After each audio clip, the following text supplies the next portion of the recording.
वतन। सबसे पहले तो आप सबको स्वतंत्रता दिवस की ढेरों शुभकामनाएं। फिल्मों में देशभक्ति या देशभक्ति पर फिल्में बनना ये बॉलीवुड में नया नहीं है। आज भले शेरशाह, तानाजी, राजी और उरी जैसी फिल्में हम आसानी से बना पाते हैं और देख पाते हैं, लेकिन पहले ऐसा नहीं था।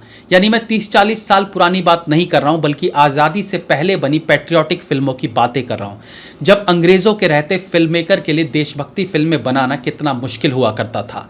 आज इसी पर बात करेंगे और जानेंगे कि उस वक्त के फिल्म मेकर्स को क्या कुछ झेलना पड़ा था फिल्म बनाने के लिए। वेलकम टू पलट तेरा ध्यान किधर है।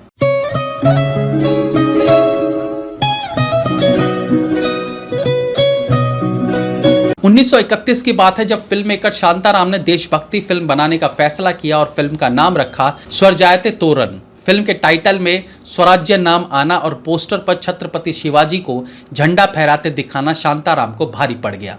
इस पोस्टर और टाइटल को देखकर ब्रिटिश भारतीय सेंसर बोर्ड के अध्यक्ष भड़क गए और नतीजा की फिल्म को बैन कर दिया गया। फिल्म मेकर शांताराम के फिल्म वितरक बाबूराव पाई ने अधिकारियों के सामने इसका तर्क दिया और मांग की कि फिल्म के नाम में और कुछ सीन्स में संशोधन करके फिल्म को बैन मुक्त किया जाए। सेंसर बोर्ड मान गए और फिल्म में से झंडा फहराने के पूरे दृश्य को हटा दिया गया। फिल्म के कुछ सीन्स भी हटाने पड़े और इतना ही नहीं, फिल्म का नाम भी स्वराज्य तोरण से बदलकर उदय काल करना पड़ा, तब कहीं जाकर यह फिल्म रिलीज हो पाई थी। तो उस वक्त के फिल्म मेकर्स भी किसी स्वतंत्रता सेनानी की तरह ही फिल्मों के माध्यम से अंग्रेजों से जंग लड़ रहे थे। दरअसल उस वक्त की पैट्रियोटिज्म फिल्मों में अंग्रेजों को खलनायक के तौर पर दिखाया जाने लगा। इसी कारण अंग्रेज बौखला गए और लगातार पैट्रियोटिक फिल्मों को बैन करना शुरू कर दिया। 1921 से लगातार 1947 तक करीब 2 दर्जन फिल्मों का निर्माण हुआ था। इन फिल्मों में अंग्रेज़ों से स्वतंत्रता की लड़ाई या ऐसा कुछ दिखाया जाता जो अंग्रेज़ों को लगता कि हमारे खिलाफ है, तो वो उन फिल्म्स पर प्रतिबंध लगा देते। इवन साइलेंट एरा में भी जब भक्त विदुर नाम से फिल्म बनी जो 1921 में बनी थी, तो उस फिल्म में भी कुछ गांधी टोपी जैसी और चरखा का यूज दिखाया गया था। जो अंग्रेज़ों को अपने खिलाफ साजिश दिखी तो उन्होंने फिल्म को बैन कर दिया, क्योंकि टोपी और चरखा गांधी जी के आंदोलन का प्रतीक था। 1937 में रिलीज फिल्म दुनिया ना माने का थीम था कि अंग्रेजों से लड़ने के लिए विकास और एकजुट होने की जरूरत है। साथ ही फिल्म में पुनर्विवाह जैसे मुद्दों पर भी रोशनी डाली गई थी। इस फिल्म पर फिर अंग्रेजों की नजर पड़ी और उन्होंने इसे बैन कर दिया। बैन करने का कारण था फिल्म में वल्लभ भाई पटेल का एक भाषण का फुटेज। इसके माता पिता बड़े शरीफ आदमी थे। फिल्म में से उस भाषण को हटाए जाने के बाद ही फिल्म को रिलीज करने की अनुमति दी गई। 1939 और 1940 में 2 फिल्में बनाई गई, जिसका नाम था ब्रांडी की बोतल और घर की रानी। ब्रांडी की बोतल फिल्म में गांधीवाद को बढ़ावा दिखाने के साथ साथ शराब पीने की आलोचना भी दिखाई गई थी, और घर की कहानी फिल्म में पश्चिमी सभ्यता को अपनाने पर कटाक्ष किए गए थे।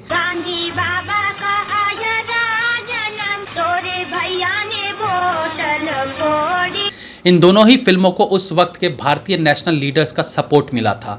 1940 में रिलीज्ड चंदूलाल शाह की फिल्म अछूत को भी महात्मा गांधी और वल्लभ भाई पटेल जैसे लीडर्स का सपोर्ट मिला था।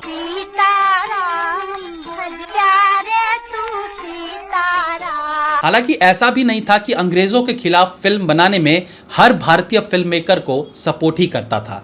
1935 में वी शांताराम ने फिल्म बनाई थी धर्मात्मा, जिसका ओरिजिनल नाम पहले महात्मा था, लेकिन फिल्म के इस नाम पर ऑब्जेक्शन उठाया गया। और हैरानी की बात ये थी कि इस बार ऑब्जेक्शन उठाने वाले अंग्रेज सेंसर बोर्ड के लोग नहीं थे, बल्कि उस वक्त के बॉम्बे के होम मिनिस्टर कन्हैयालाल मानेकलाल मुंशी थे। उन पर आरोप लगाया गया था कि महात्मा नाम के टाइटल का इस्तेमाल करके आप महात्मा गांधी का इस्तेमाल अपने पर्पस के लिए कर रहे हो।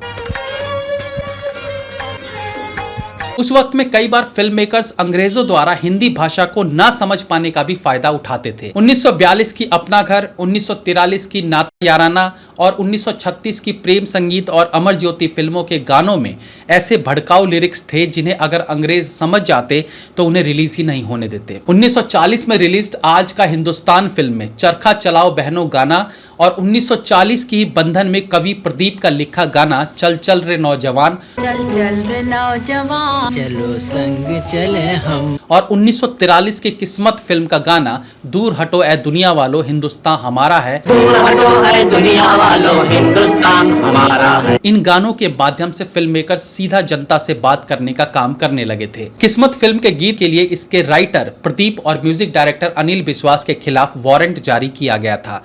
गिरफ्तारी से बचने के लिए दोनों को काफी समय तक अंग्रेजों से छुप के रहना पड़ा था। अंग्रेजों द्वारा उन्हें कहा गया था कि इस गाने के लिरिक्स को बदल कर दो कि तुम ना किसी के आगे झुकना, जर्मन हो या जापान, तभी इस गाने को रिलीज किया जा सकेगा। जबकि पहले इस गाने में जर्मन, जापान की जगह अंग्रेजों के नाम थे। तो अंग्रेज चाहते थे कि गाना उनके फेवर में बने, ना कि उनके विरोध में। तुम न किसी के आगे झुकना, जर्मन हो या जापानी। फिल्म को लेकर अंग्रेज भी बहुत सजग थे। जब उन्होंने देखा कि भारतीय अब फिल्मों के माध्यम से भी हम पर हमला बोल रहे हैं, तो उन्होंने इसका जवाब देने के लिए अंग्रेजी भाषा की 1938 में रिलीज फिल्म को भारत में रिलीज करने का फैसला किया। इस फिल्म का नाम ड्रम था, जिसमें सभी भारतीयों को अपने ब्रिटिश आकाओं के खिलाफ षड्यंत्र करते दिखाया गया था। इस फिल्म की स्क्रीनिंग बॉम्बे में होनी थी, लेकिन इसके खिलाफ अब्दुल गफ्फार खान ने आवाज उठाई और फिल्म को बैन करने की मांग उठाई। 1940 के बाद तो हर भारतीय में स्वतंत्रता को लेकर जोश आ चुका था। अंग्रेज भी देश छोड़ने की तैयारी कर रहे थे। ऐसे में जाहिर सी बात है कि ब्रिटिश सेंसर बोर्ड भी अब उतनी सख्ताई नहीं दिखा सकती थी जितना पहले दिखाया करती थी। नतीजा कि फिल्म में बोल्डनेस आने लगी, खुल के अंग्रेजों को भगाने की बातें होने लगी। फिल्म के गानों में भी एक पैनापन आ गया अंग्रेजों के खिलाफ। चल चल रे नौजवान, हम एक हैं जैसे गाने प्रसिद्ध हो रहे थे। और 1947 में तो एक कदम नामक फिल्म के पोस्टर पर सुभाष चंद्र बोस तक को दिखा दिया गया था। तो ये सब कुछ घटित होता रहा। फिर देश आजाद हुआ और आजादी पर फिल्में बननी शुरू हो गई। इनमें कुछ सच्ची घटनाओं पर फिल्में बनी, तो कुछ फिक्शनल फिल्मों में भी देश प्रेम दिखाने की कोशिश की गई। 1981 में रिलीज क्रांति फिल्म में अंग्रेजों से आजादी को दिखाया गया है। मुजरिम हूँ मैं अपनी मातृभूमि का, इस देश की सरजमीन का मुजरिम हूँ। ऐसा कहा जाता है कि ये कहानी 1825 से लेकर 1875 के बीच घटित एक फ्रीडम फाइटर की कहानी है, लेकिन स्पेसिफिकली ये नहीं बताया गया कि ये कौन सी घटित कहानी है। आंसू है खुशी की लड़ी। 2001 में रिलीज्ड आमिर खान की लगान फिल्म भी एक फिक्शनल फिल्म है। जैसे कि आमिर खान ने खुद बताया था कि इस फिल्म का किसी रियल स्टोरी से लिंक नहीं है। 1893 में किसी भारतीय ने अंग्रेजों के खिलाफ क्रिकेट नहीं खेला था। इसी प्रकार से 1942 ए लव स्टोरी में भी अंग्रेजों के खिलाफ जंग को एक प्रेम कहानी के बीच दिखाया गया था। फिल्म में जनरल डगलस को मारे जाने की कहानी दिखाई जरूर गई थी, लेकिन यह ऑलमोस्ट एक फिक्शनल कहानी ही कहलाती है। तो दोस्तों, ये थी स्वतंत्रता से पहले की देशभक्ति फिल्मों का इतिहास, जहां इस थीम पर फिल्म बनाना इतना आसान नहीं था।